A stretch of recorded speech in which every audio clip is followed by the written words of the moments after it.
Hey again, good afternoon. I wanted to reach out and give the follow up to the video I made on 4 questions of meaning. This is part 2. A little different in starting it. I thought it would be kind of cool. There is this picture that kind of just strikes maybe a sense of existential. It's called the pale blue dot, and so it's the furthest picture of the Earth, and it's taken from a spacecraft looking back from 37 billion miles away. And so, anyways, you can look it up online. It's called the pale blue dot, and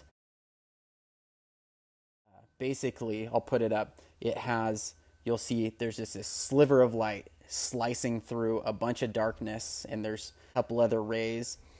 And the nice yellow one, which is our sun, you see it intersecting this little speck, which is the Earth. And sure enough, we're not freezing and we're not burning, but we're just about right. So, anyways, kind of a cool way to frame things, whether you're coming from a agnostic view, maybe you don't really consider God, or maybe just generally spiritual or religious or whatever it is, or a Christian background, thinking about our finitude and meaning and just kind of the amazing wonder, thinking about life and how incredible it is. I wanted to try to frame these 4 questions, and the first one is, what is real? And so as a Christian, looking at how Jesus describes what's important and what is lasting. He talks, when he comes onto the scene, about the kingdom of God. And so this is a surprise in a lot of ways. Often the other folks who were following or expecting him were expecting somebody to bring a physical, armor, chariots, have a big enterprise, as well as like a physical kingdom, a physical presence that would overtake the Romans who were ruling at the time.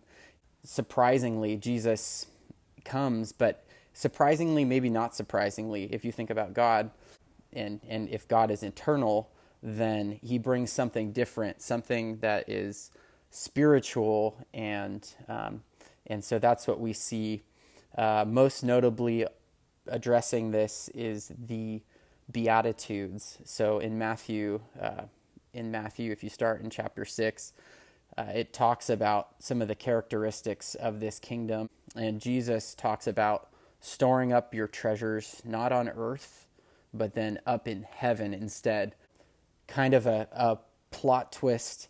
And again, what was expected of him and what he did were very different, yet he fulfilled his purpose.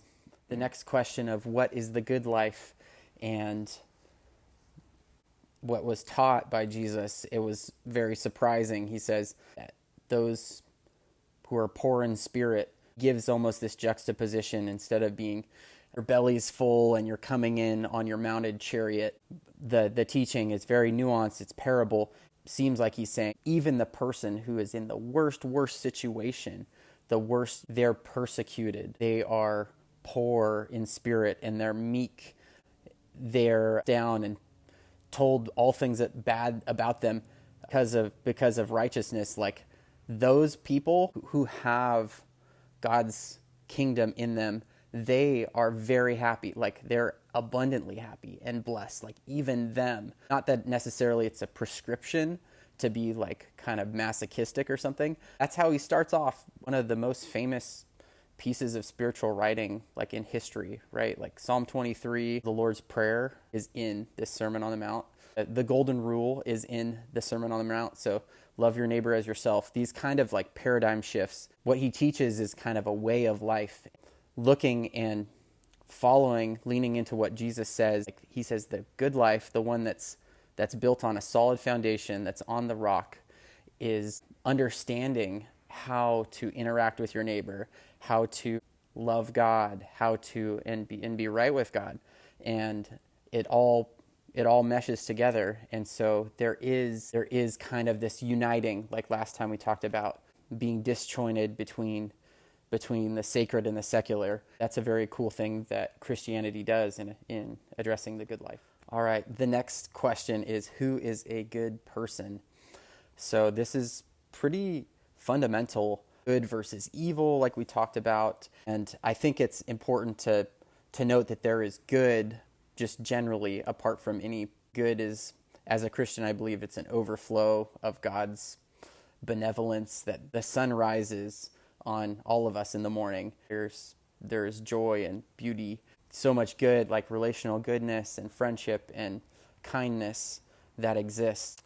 But at the end of the day, the good person, or who is a good person from the Christian lens, is anybody who decides to follow and be in a part of God's kingdom, instead of saying in the old days, Caesar is Lord, and looking to Caesar, whatever it might be. The different kind of rebellion is that they would say Jesus is Lord. Again, he wasn't bringing necessarily the might of a bunch of warriors, Spartan warriors, and this physical manifestation is indeed a spiritual manifestation, God's goodness.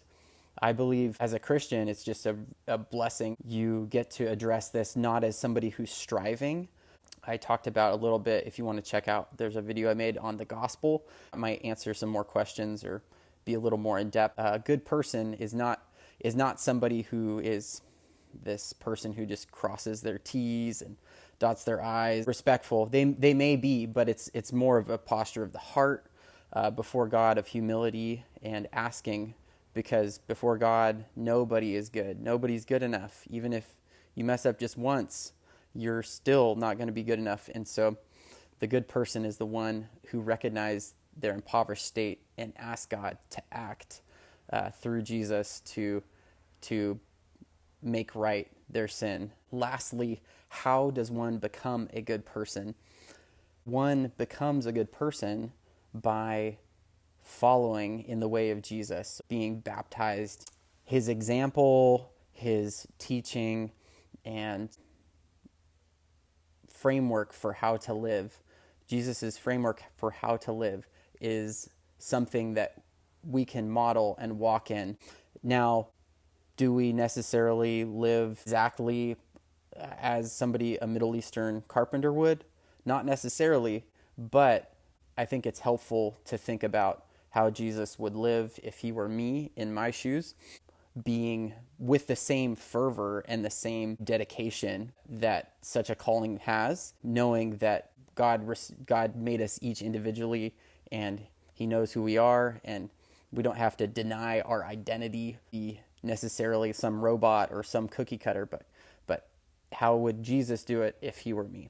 So again, that is the controversial, but I hope thought-provoking and maybe informative answers of meaning and philosophy from a Christian perspective.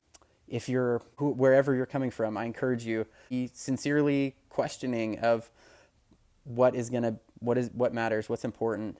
There's a saying that you can believe your beliefs and then doubt your doubts, but also that it's helpful and important to at some point question those things you believe and examine those things you doubt.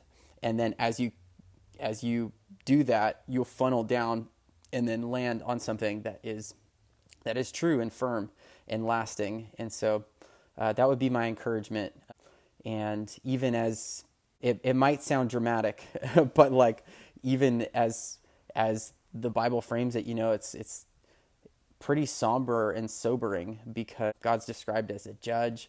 And there's this quote I think that's cool by a preacher, Leonard Ravenhill. He says that when you get to the end of your life and everything is set to fire, don't let yourself be covered to your ankles in ashes. I've thought about that one again, since we're talking about meaning. I've thought about that one before, and I'm like, man, what really is important? If you're looking and wondering, talk to a friend here, pick up the Bible, read through some of the Gospels, the Sermon on the Mount, and examine for yourself. Don't take somebody else's word for it, but us to be mindful about how we live and how we think and the purposes we're here for.